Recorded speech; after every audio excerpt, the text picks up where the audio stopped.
जय श्री राधे। हर हर महादेव। दोस्तों, आज हम भोलेनाथ के 8वें ज्योतिर्लिंग की कथा आपको सुनाएंगे। दोस्तों, त्र्यंबकेश्वर ज्योतिर्लिंग गोदावरी नदी के करीब महाराष्ट्र राज्य के नासिक जिले में स्थित है। यह ज्योतिर्लिंग ब्रह्मगिरी नामक पर्वत पर है। इसी पर्वत से गोदावरी नदी का उद्गम होता है। भगवान भोलेनाथ का एक नाम त्र्यंबकेश्वर भी है।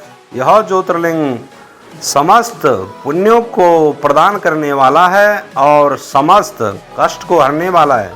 त्र्यंबकेश्वर मंदिर के अंदर एक गड्ढे में 3 छोटे छोटे लिंग हैं, जिन्हें ब्रह्मा, विष्णु और शिव का प्रतीक माना जाता है। त्र्यंबकेश की सबसे बड़ी विशेषता यह है कि इस ज्योतिर्लिंग में भगवान ब्रह्मा, विष्णु और महेश तीनों ही विराजित हैं। काले पत्थरों से बना यह मंदिर देखने में बहुत ही सुंदर है। त्र्यंबकेश्वर मंदिर की पौराणिक कथा। दोस्तों, एक बार अनेक वर्षों तक यहाँ वर्षा नहीं हुई थी। तब सभी मनुष्य और प्राणी यहाँ से पलायन करने लगे।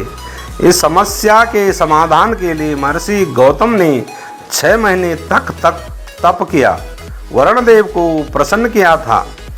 वरुण देव जी ने महर्षि गौतम ऋषि को एक खड्डा खोदने को कहा।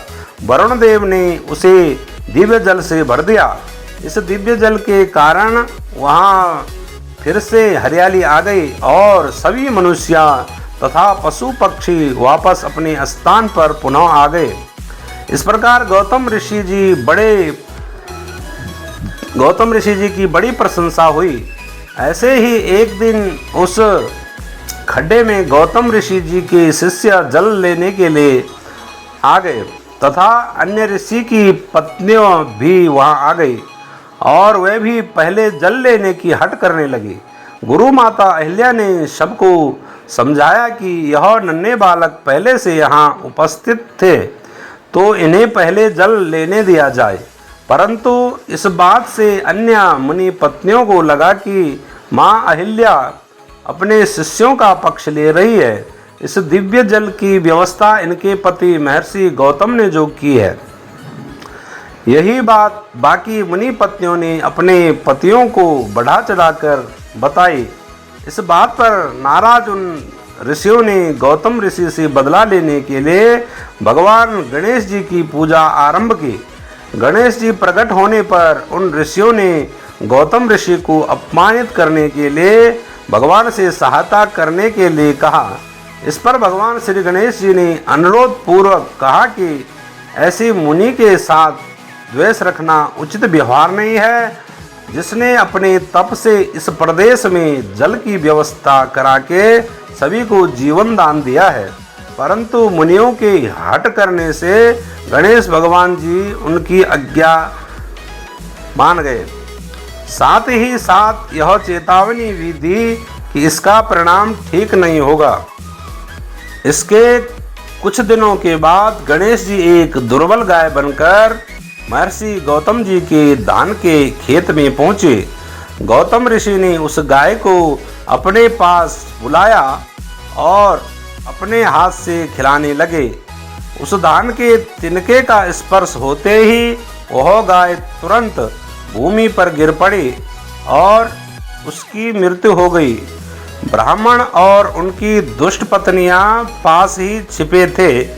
गाय के मरते ही सब बाहर निकल आए और उन पर गौहत्या का पाप मढ़कर उन्हें धिक्कारने लगे। सभी कहने लगे, जब तक तुम यहाँ रहोगे तब तक अग्निदेव और पितृगण हमारे हवन को ग्रहण नहीं करेंगे और गौ हत्यारे, तुम परिवार सहित यहाँ से दूर चले जाओ। गौतम ऋषि त्र्यंबक से दूर एक आश्रम बनाकर रहने लगे, परंतु यहाँ भी ब्राह्मण उन्हें आकर परेशान करने लगे तथा उन्हें यज्ञ आदि कर्म करने से भी रोकने लगे। तब गौतम ऋषि गौहत्या शुद्धि के लिए सबसे प्रार्थना की। इस पर सभी ब्राह्मणों ने कहा, अगर तुम अपने पाप को प्रकट करते हुए 3 बार पृथ्वी की परिक्रमा करते हुए फिर लौट यहाँ 1 महीने तक व्रत करते हैं और उसके बाद ब्रह्मगिरी पर्वत की 100 बार परिक्रमा करते हो, उसके बाद ही तुम्हारी शुद्धि होगी। अथवा यहाँ गंगा जी को लाकर उन्हीं के जल से स्नान करो तथा 1 करोड़ पार्थिव लिंग बनाकर महादेव की आराधना करो। फिर से गंगा में स्नान करके ब्रह्मगिरी पर्वत की 11 बार परिक्रमा करो। फिर 100 घड़ों के जल से पार्थिव शिवलिंग को स्नान कराने पर ही तुम्हारा उद्धार होगा।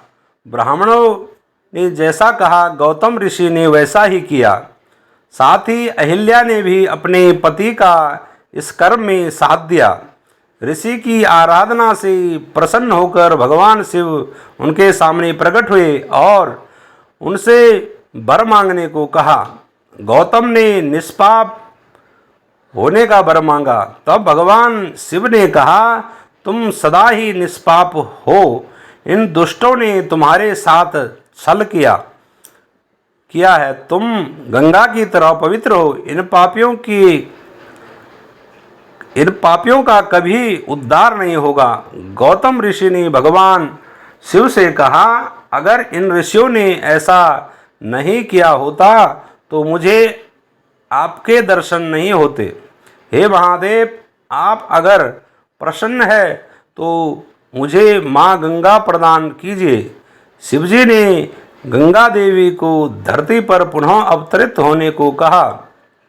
माँ गंगा ने कहा कि मैं तभी यहाँ वास करूँगी जब महादेव लिंग स्वरूप में अपने परिवार के साथ यहाँ वास करेंगे तथा सभी देवतागण भी यहाँ वास करेंगे।